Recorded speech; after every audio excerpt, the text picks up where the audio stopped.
Welcome to this short series of videos which go into the Whole Education Lab Classrooms programme.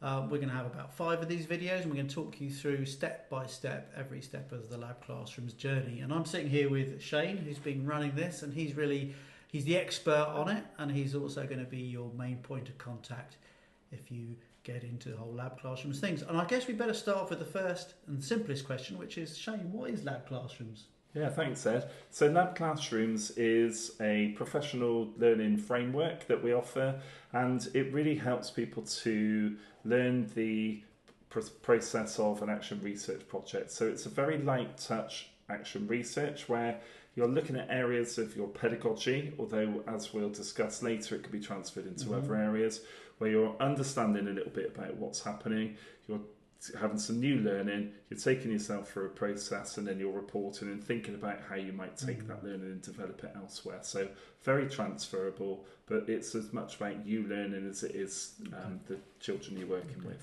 And so who is this for in our school? Yeah, this is for essentially anybody can take part in this programme. So we've got anybody from a middle leader, they would be great, so they could kind of work on the things that they might want to work on, developing, their work within their faculty, working with other teachers, but also teachers who are a little bit more experienced that are ready to be thinking about pedagogy in their classroom. So it can be applied anywhere, as well as the strands that we kind of pick within our programmes. It can be transferred to anything. So you could be looking at, for example, improving attendance in school and thinking about how this process would work there. So it's very much an adaptable action research programme that anybody can get involved with.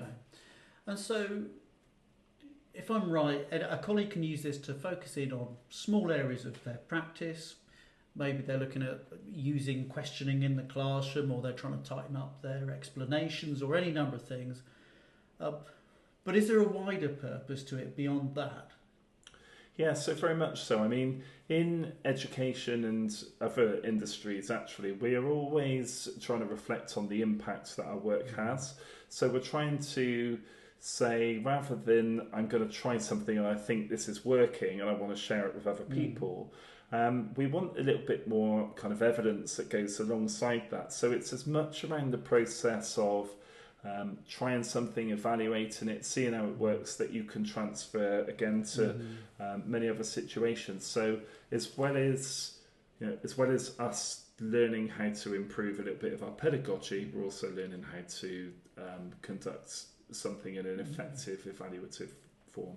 So can you give me an idea about how the programme looks in a school, and how does it look in my practice as a teacher? Yeah, sure. So what usually happens is at the beginning you start off thinking about the way that your practice is in your classroom and identifying an area that you think isn't quite how you would like it to be. And that could be, like you were saying, about the way that you question, the amount of time that you're talking compared to class getting to learn, or response to feedback, any of those things that you're not sure about.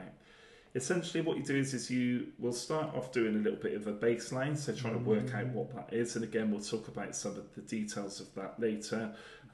You're trying to find out some new learning, you're applying it over a 12-week period of time, and hopefully just collaborating and comparing yourself with other colleagues and seeing where the learning's taken you, and then at the end kind of coming back to the work that you did at the beginning with your baseline and saying, has this made an impact? And actually that process is the really important part of this. So Shane, I've heard you use the phrase a 2-for-1 approach in relation to the Lab Classrooms. Can you explain what you mean by that? I can, yeah. So we've got, often we're looking at academic outcomes for children. So a lot of the work we do are very kind of results based in terms of the academic.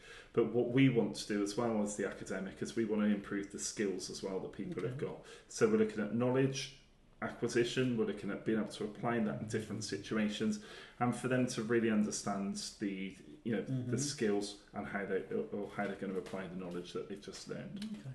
And then there's a third strand to this, which is hopefully where getting colleagues to have professional conversations with each other, which could be, I guess, within the school or could be across the whole education network. Is that right? Absolutely. And I think one of the big powers and one of the things that we believe in is around we're better off working together. Mm-hmm. So the more that you kind of practice something, have somebody to discuss with, like if there is a way that a couple of colleagues within a school could work on a similar type of a project, I guess, then getting together and going, I've tried this and is working or isn't working. What have you tried and what have you found out?